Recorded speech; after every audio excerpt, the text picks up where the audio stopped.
Hey y'all, it's Kim. So this document is from page 15 of the JFK assassination records on the National Archives. This page or this document actually has 16 pages. We'll see if we can get through it all.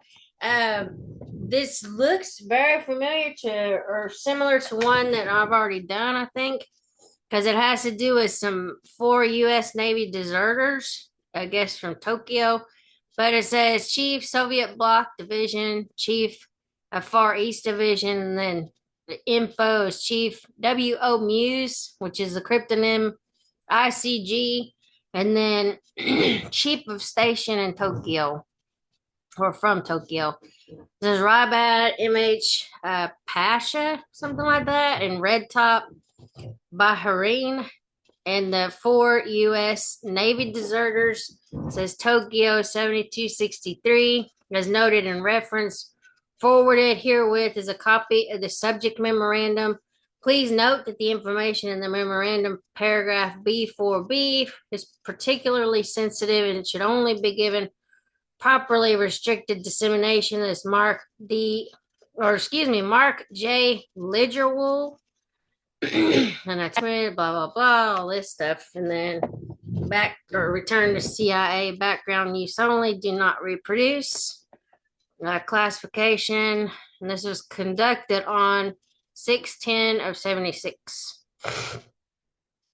And then whatever all these codes are, but this says December 6th, 1967. So I guess they originally had it a secret. Now it's probably declassified.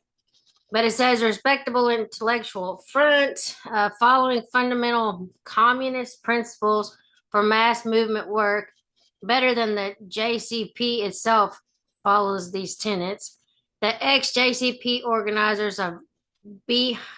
Hiron or something like that kept themselves in the background and lined up a number of prominent Japanese progressive intellectuals and leftist cultured persons to front for B. Hiron. The choice of Oda Makoto, ex-Fulbrighter and popular young novelist, to be the chief chairman, was an extremely lucky stroke by B. Hiron. Oda has taken to this grandstanding front work like a duck to water. It has given him a chance to give unbridled vent to his own latent anti-American feelings, puffed him up to the extent that he has been dubbed the Emperor by B. Hiron activist, and given him at long last an ideological mission to pursue. Yoshikawa, has performed magnificently in feeding Oda's ego needs and in infusing and indoctrinating Oda so that his words and actions take on sufficiently virulent anti-American undertones or overtones. Oda has served another vital function for B. Hiron by recruiting a sizable number of fellow intellectuals to join the ranks of B. Hiron activists. Attachment 1 is a listing of a number of these Japanese who have been identified as active B. Hiron supporters or sympathizers. Let's see, organizational development. In its 2.5-year history, B. Hiron has not appreciably changed its organizational format, although it has moved its office 3 times and modified its name even oftener. B. Hiron is not a mass organization because it has had no sizable popular backing to the present time. Its hardcore secretariat organization is run by Yoshikawa and his lieutenants.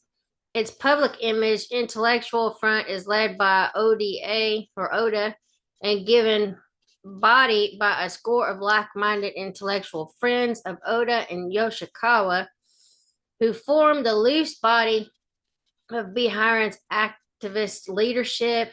Under the B. Hiron leadership superstructure lies a paltry base of only several hundred Biharan rank and file supporters, mostly young Japanese students. Organizationally, Biharan has no formal membership system, so its base of supporters is fluid and not precisely measurable. However, the base support for Biharan has definitely been on the upswing during 1967 and made such notable strides during the past summer that JCP headquarters officials finally felt constrained to note with concern that Biharan was beginning to drain off a growing number of progressive youth who otherwise would have been absorbed into the JCP's own youth movement. Biharan leaders have tried to help this growth along by setting up a youth section calling its Young Biharan Biharan's Imaginative Section.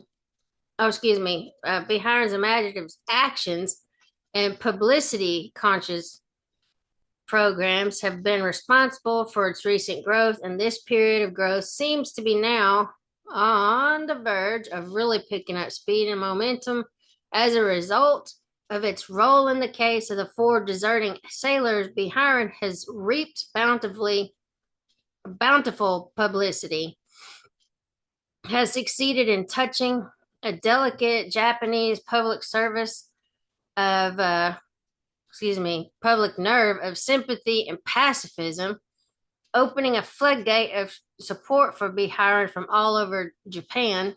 When this case fades from the limelight, it is still most likely that a fair percentage of current wave of popular support for Biharan will solidify into permanent mass backing, giving Biharan for the first time a meaningful base to support its future activities. Activities and accomplishments. Biharan has engaged in a number of propaganda actions and participated in international anti-Vietnam War activities. It has tried to cooperate with certain front activities in Japan controlled by the JCP, most notably the Japan Committee to Investigate War Crimes in Vietnam activities, which culminated in the Tokyo court of last August, but this has been soundly and rudely rebuffed by the JCP. In spite of this, Biharan has churned along at its own pace with the continuing series of anti-Vietnam War actions, most of them related in some way to the American pacifist movement. In this regard, Biharan has succeeded in concerning a virtual monopoly in Japanese contacts with the U.S. pacifist movements and has effectually capitalized on this to promote its own action program. The case of the four deserting sailors, while an apparent lucky windfall for Biharan, only points up the fact that Biharan, through past organizational work and promotional activities, was Johnny on the spot, ready and capable, unique in Japan in this regard to take the ball and run with it. Biharan ran all the way in this case and scored its most notable success since it was organized. Attachment 2 is a listing of Biharan's more notable activities since its founding. Attachment 3 is the partial listing of American and other foreign persons known to have been in contact with or cooperated with Biharan. In the case of the four sailor deserters in Biharan, how it started. The consensus of all available overt media material with no recorded dissent indicates that the four sailors voluntarily left their ship, went AWOL, and ended up wallowing around Tokyo's hippie land. Weird. Precisely what personal grievances prompted the four to embark on this misadventure is not yet known, but up to this point, the four could fairly be categorized as misguided youngsters, gone astray in a foreign land, and due to get slapped back in line with traditional Navy justice, when they finally decided to stop the fun and go back to the ship. So far, this made their cases far from unique. How it became an incident, but instead of returning to their ship of their own volition or being apprehended by the shore patrol, the four made contact with Biharan leaders. Again, press reports indicate that this was just a coincidence, that there was no pre planning by the four to contact Biharan. There are no available overt nor covert reports that indicate otherwise.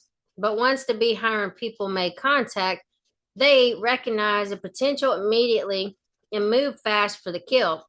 Attachment 4 is a Yomiuri,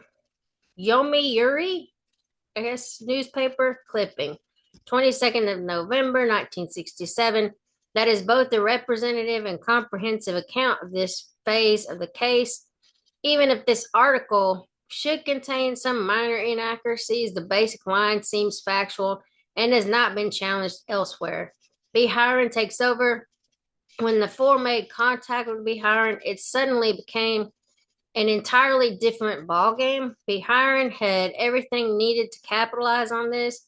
Veteran activist leaders who are experienced enough to recognize the windfall that had come their way, an apparatus that could provide hiding places for the four, long-standing liaison contacts with Soviet embassy officials for use in planning exit from Japan, solid contacts with reliable American pacifists with whom the bona fides of the four sailors could be checked, money and organization to capitalize on the propaganda potential, such as preparing a movie film for the initial Biharan press conference, announcing the desertion, preparing more likely than not by or prepare more likely than not by Biharan stalwart.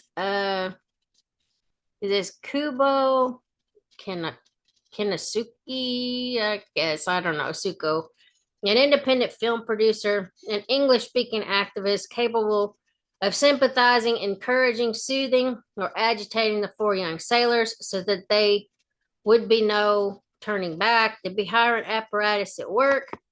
While many of the small pieces of this puzzle, which would put the whole case in proper detailed chronological order and eliminate speculation on minor points, are still missing. Enough is known now through overt and covert sources that the picture of Biharan's adept handling of this case shines through clearly.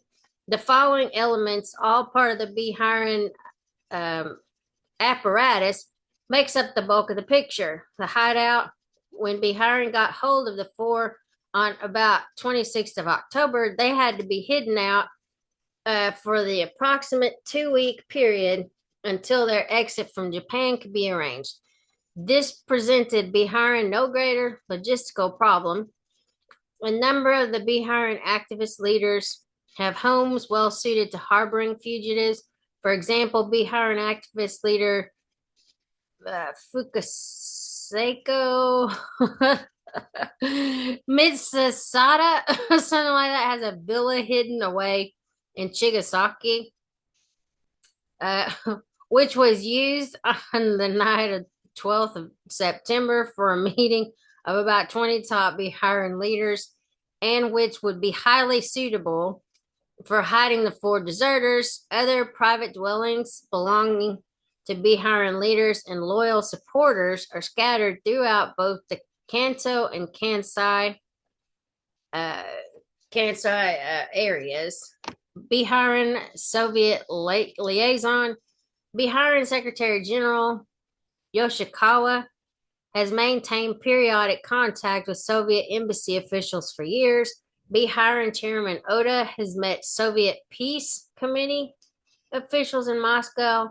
The exact means of how this liaison was accomplished in this case is perfectly known from a covert phone tap on the Soviet embassy's line. A full transcript is available of 2 phone calls made on 30th of October. First by Brian Victoria to Chief Press Attaché Nikolai V. Vasilyevich, and second by Yoshikawa to First Secretary Sergei D. Anisimov, urgently requesting a private meeting later that day to discuss an extremely important, extremely delicate matter, without doubt the case of the four sailors. Biharin, U.S. pacifist liaison, Biharin contacted Dartmouth University professor Ernest P. Young, who flew to Japan on 8th of November, apparently helped Biharin leaders check out the bona fides of the deserters and returned to the U.S. on 11th of November. Attachment 5 is a translation of a Sankei Shimbun article dated 21st of November, reporting an interview with Young, giving his version of his role in this case. Escaped to Moscow, the four deserters turned up in Moscow on 20th of November. The press has speculated widely and unanimously that the four left Japan on the Soviet passenger ship Baikal on 11th of November. Again, there's no dissenting opinion, overt nor covert. The only mystery concerning this final phase of the Japanese portion of the case concerns the mechanics of how the four boarded the Baikal and who assisted in this maneuver. Yet, with the sailing of the Baikal from Yokohama, Biharin completed its most highly successful and beautifully executed activity in its 2.5 year history. Not only did Biharin smear the American government's image in Japan, not only did Biharin gain a vast amount of priceless publicity that will swell the ranks of its supporters and be invaluable in future activities, but Biharin doubtlessly even made a profit. Financially, on this low-budget operation, donations are still pouring into Biharin headquarters from all over Japan to help and protect U.S. deserters. Wow, interesting. So attachment number 1, this is Japanese who have been identified as active Biharin supporters or sympathizers. I don't want to go through their names because I'll mess them up. So this is Yoshikawa, Oda, Keiko, Kubo, Surumi, whatever, Furuyama, Muto, Yamada, Fukuda, Tominaga, I don't know, I can't see, it's Fukasaku, Wazoo. Okay, anyway, these just like, I'll just attach this and then you can go through the names because I'm going to mess them all up. Dang, there's a lot of people involved in this. But I guess it makes sense if they've got like 200 something members. Yeah, I'll just put this in the description. Y'all can look at the names if you so choose. Although not recorded here, many of the above names are ex-JCP members. Okay, cool. Some Biharin activities and accomplishments, regular once per month demonstrations at a public park in Tokyo, consisting of anti-American speeches and followed by street marches. Let's see, a mass meeting in Tokyo in October 1966, guest speakers, of which were French pacifists Jean-Paul Sartre, and Simon de Beauvoir, maybe, Beauvoir. I don't know, I'm not French. Continuing program of direct distribution of pamphlets to U.S. troops stationed in Japan and those coming to Japan on warships and for rest or hospitalization for Vietnam. Cooperation with the U.S. Quakers, pacifists, and Earl Reynolds, I guess, in sending the yacht Phoenix with medical aid first to something Fong, then on a second trip in the fall of 1967, seeking but failing to find landfall to deliver medical aid to either North or South Vietnam. Assisted and abetted the defection of to the USSR of four American sailors from the U.S. Navy carrier Intrepid. Following this success, Biharan's most effective activity to date, Biharan leaders are organizing a permanent underground railroad of Japanese intellectuals who will volunteer their homes as possible way stops for hiding future U.S. military deserters that Biharan now hopes to induce. These are some dates. For other details, see Tokyo intelligence reporting. Oh, from these dates here. Okay. Says partial listing of American and other foreign persons known to have been in contact with or cooperated with Biharan Stoughton Lind, Norman Mailer, Dave Dellinger, Howard Zinn, Donald Keyes, David McReynolds, AJ Moost, I don't know, Carl Meyer, William Davidson, Bradford Little, Charlotte Thurber, Carl Oglesby. We'll just keep going. Joan Baez. That's weird. A folk singer. I've heard the name. Ira Morris. William R. Christensen is an American pacifist drifter who gave Biharan its first experience in the summer of 1966 and exploiting for propaganda in Japan, and then in arranging the onward journey of an American who wanted to defect to the USSR.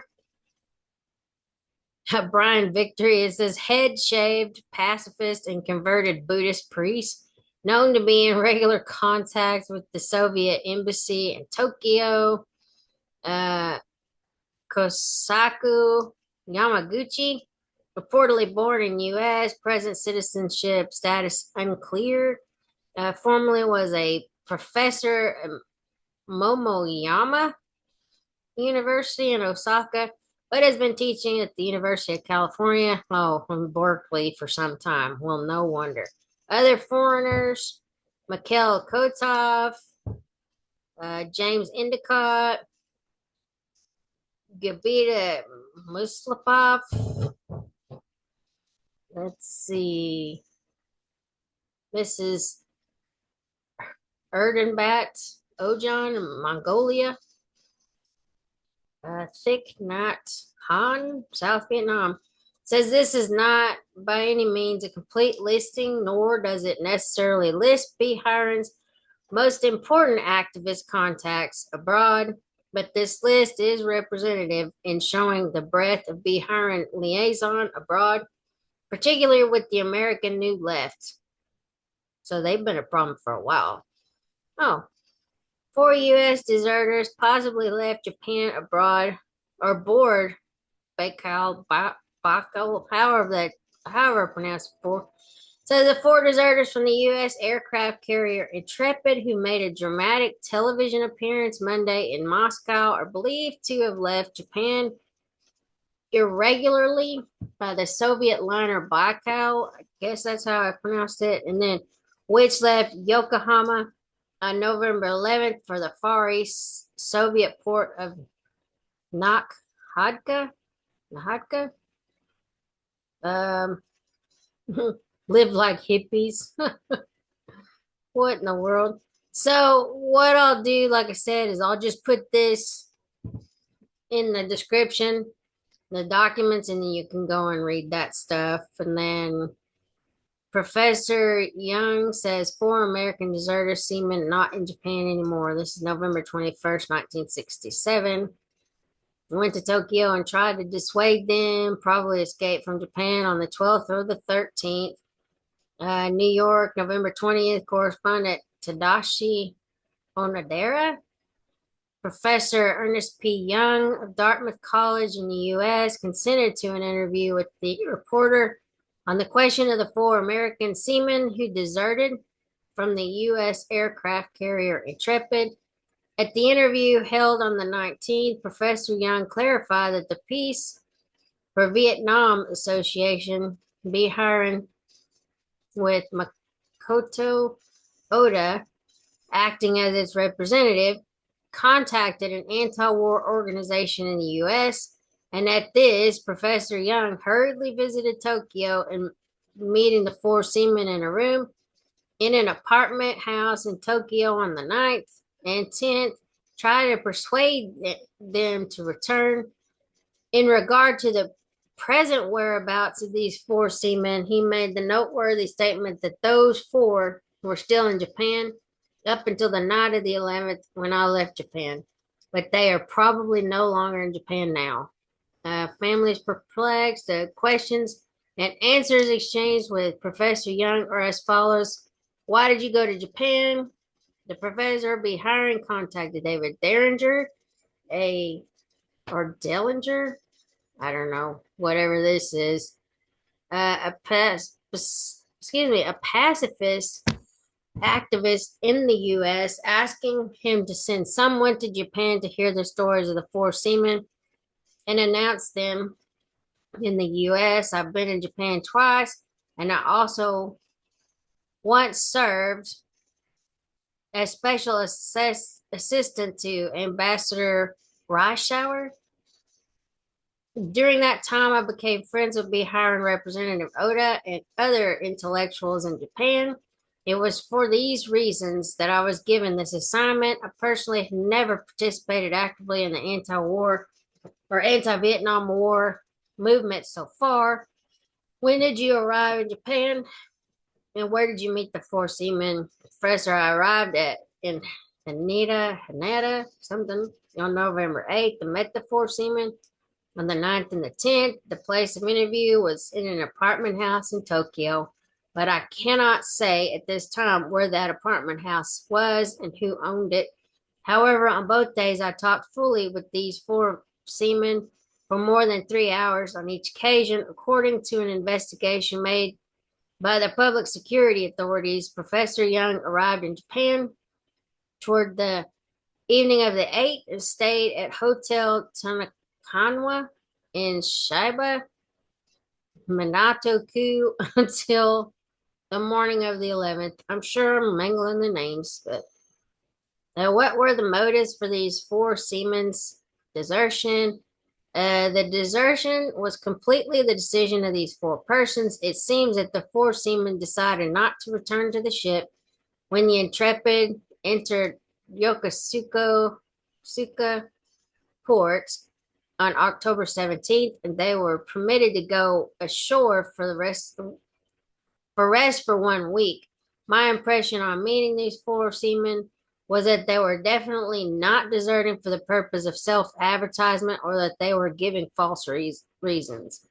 I'm convinced that they deserted really out of doubt about the Vietnam War and what were the movements of the four after they deserted.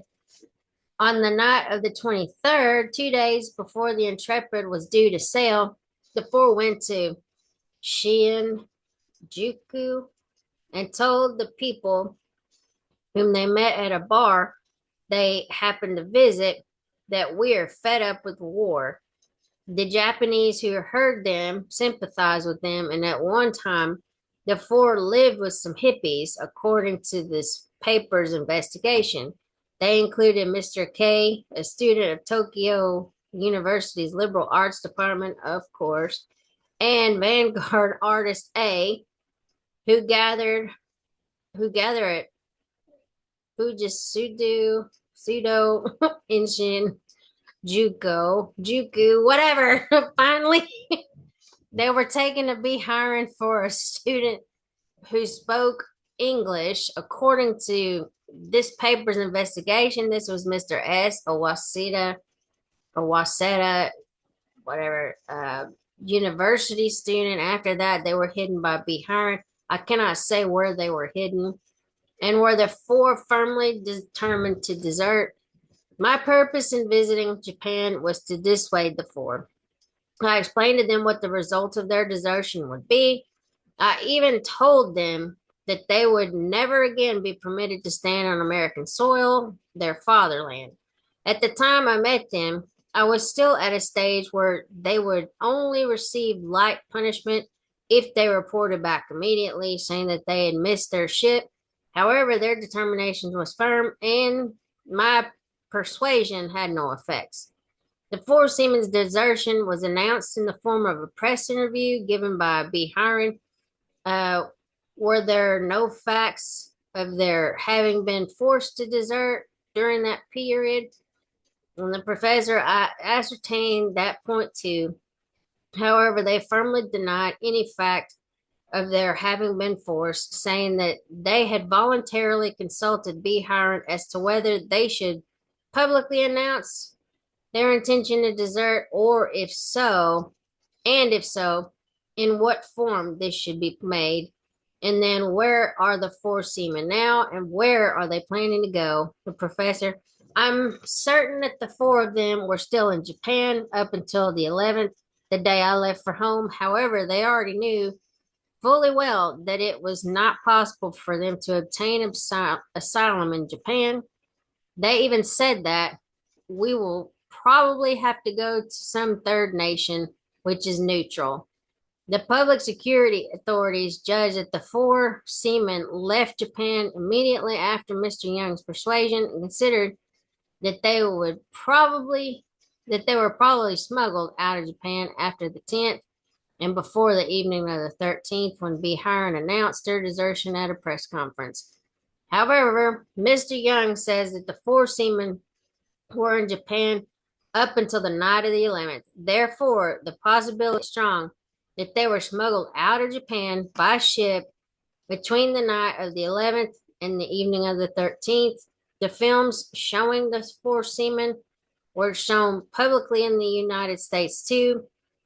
What were the reactions in the U.S.? The professor, when the films were publicly shown, there was big excitement with rows and rows of television and press cameramen. I thought I would be exposed to persistent questioning by the FBI and the CIA after I returned home, but so far I've only been questioned once by the Navy's intelligence section about the circumstances. It seems that American authorities concerned do not want to make too big a fuss over the matter. And what do the parents think of this action taken by their sons? Professor, a certain television station asked the mother of one of the four men about her son's life. The mother was completely perplexed, saying, my son is a most average American youth. His school records were quite ordinary, and he liked sports just like any other student. I cannot understand why he acted in such a way. So, anyway, that is this document about the four deserters from the JFK files. I'll try to get the other ones loaded up. I've got two more that are pretty big documents that I have to read. But anyway, it's just a lot of pages.